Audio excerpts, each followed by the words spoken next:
ভোটের প্রাক্কালে অবৈধভাবে বাংলাদেশ থেকে আসা 6 বাংলাদেশের নাগরিকদের আটক করে ইরানি থানার পুলিশ।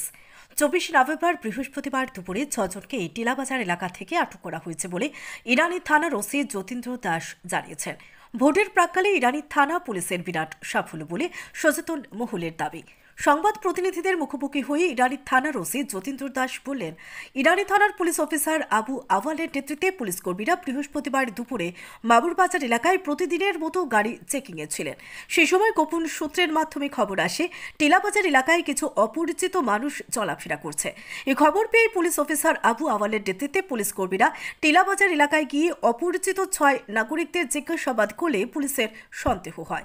সাথে সাথে 6 নাগরিকদের ইরানি থানায় নিয়ে গিয়ে থানার ওসি যতীন্দ্র দাসের নেতৃত্বে পুলিশ কর্মীরা টানা জিজ্ঞাসাবাদ শুরু করেন এবং 6 নাগরিক স্বীকার করে যে তারা বাংলাদেশের নাগরিক। তারা 23 নভেম্বর গভীর রাতে অবৈধভাবে বাংলাদেশ থেকে ভারতের টিলাবাজারে আসে।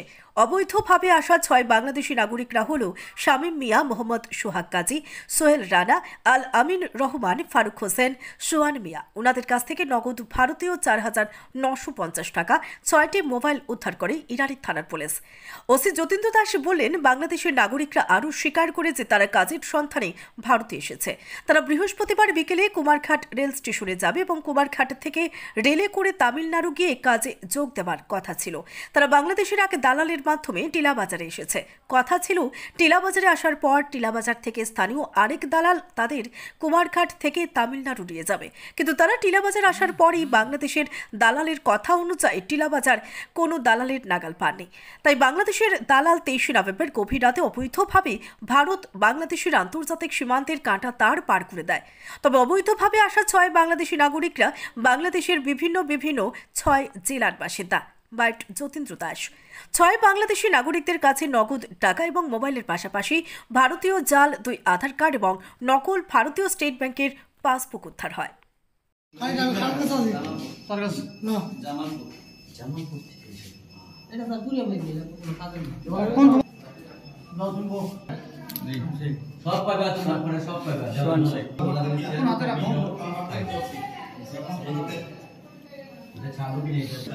গ্রামের নাম তোরা সঙ্গে কি কেটা আছে?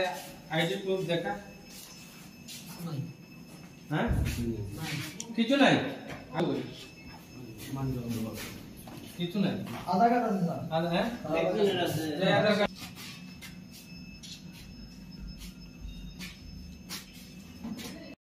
দুপুরবেলা আমাদের ইরানি পিএসএ সাব ইন্সপেক্টর আবুল আওয়াল এবং সঙ্গে স্টাফ সহ তারা যখন প্রতিদিনের মতো বাবুরবাজারে ভেহিকেল চেকিং এবং মোবাইল ডিউটি করছিল, ওই সময় ওনার কাছে একটা গোপন খবর আসে যে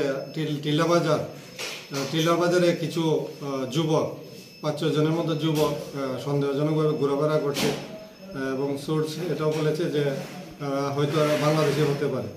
তো বিষয়টি ভেরিফাই করার জন্য সঙ্গে সঙ্গে আবু আওয়াল এবং সঙ্গে স্টাফ নিয়ে টিলাবাজারে যায় এবং ওইখানে গিয়ে 6 জন লোককে, ইয়ং ছেলেরাই 6 জন লোককে সেখানে দেখতে পেয়ে তাদেরকে জিজ্ঞাসাবাদ করার পরে ওরা স্বীকার যায় যে ওরা বাংলাদেশি, 6 জনই বাংলাদেশি। তারা গতকাল রাত্রে বাংলাদেশ থেকে অবৈধভাবে এসেছে।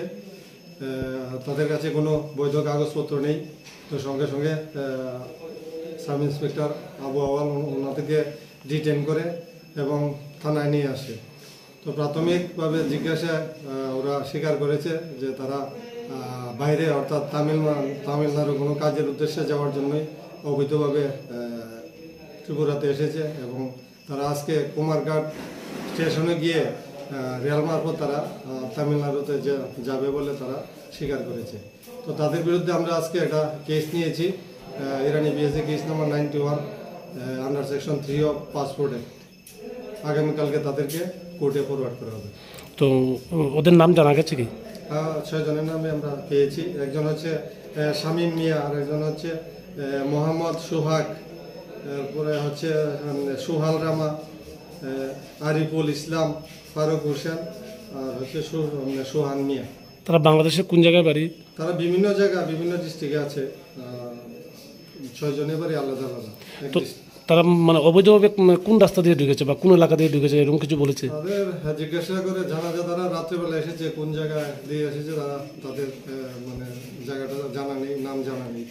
তো ওনাদেরকে যারা তামিলনাড়ুতে কাজে নেওয়ার কথা, তো ওই লোকটাকে কিন্তু মানে ডিটেন করা গেছে কি না, ওরা এখনো নাম ঠিকানা কিছু বলতে পারেনি। তবে ওরা বলেছে যে বাংলাদেশের একটা লোক ওকে সাহায্য করেছে, বাংলাদেশের লোকটার সঙ্গে ওদের যোগাযোগ আছে।